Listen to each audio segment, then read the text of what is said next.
warahmatullahi wabarakatuh. Perkenalkan, nama saya Sri Melati, kelas 3B S1 Farmasi. Di sini saya akan menjelaskan secara singkat toksikologi dan definisi toksikologi. Berikut penjelasannya.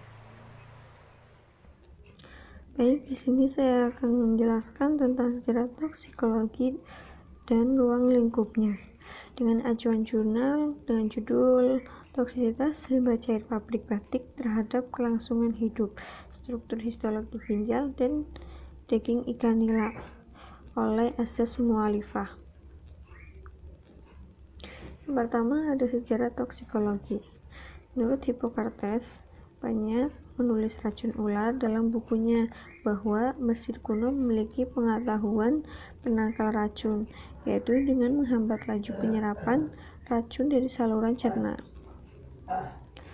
Pada tahun 1493 sampai 1541,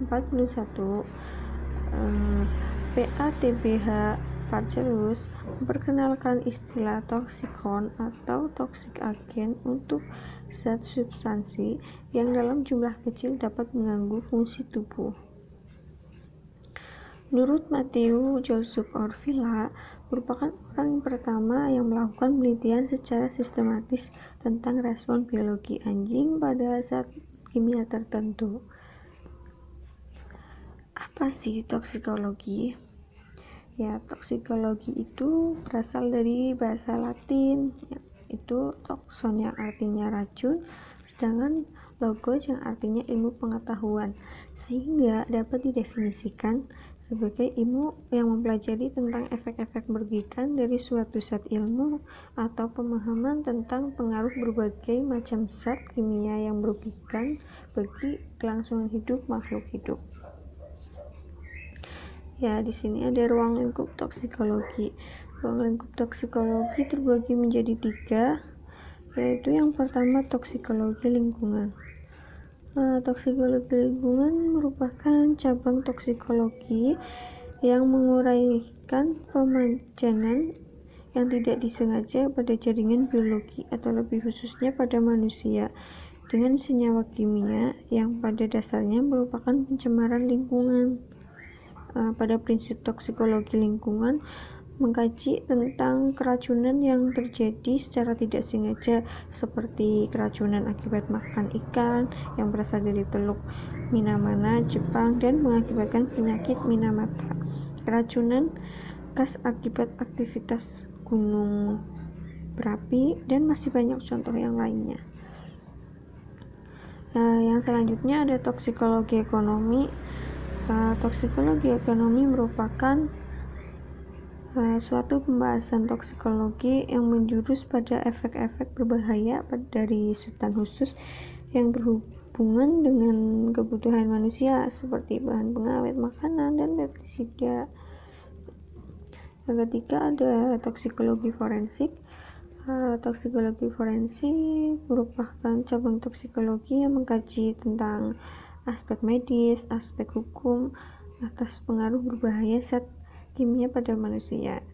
Pada bidang ini, masuknya senyawa kimia bisa terjadi karena kesengajaan untuk tujuan pembunuhan atau secara tidak sengaja akibat kelalaian manusia.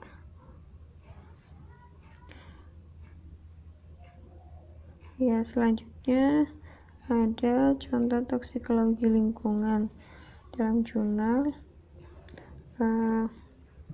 ada hasil tampil kelangsungan hidup ikan nila pada uji toksisitas limbah cair pabrik batik. Untuk toksikologi pada kadar 0% menunjukkan tingkat kelangsungan hidup ikan nila yang tinggi. Pada kadar yang lebih tinggi terjadi penurunan kelangsungan hidup ikan. Namun pada kadar 0,049% tingkat kelangsungan hidup ikan lebih tinggi dibanding dengan kadar 0,037%. Hal tersebut dikarenakan adanya perbedaan ketahanan serta kemampuan organisme dalam melakukan proses penyerapan zat toksik. Bisa dilihat sendiri tabelnya di samping ya.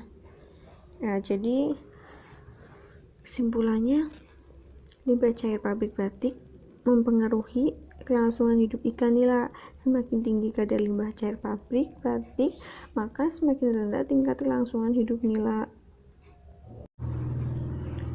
Baik, sekian dan terima kasih. Kurang lebihnya mohon maaf. Assalamualaikum warahmatullahi wabarakatuh.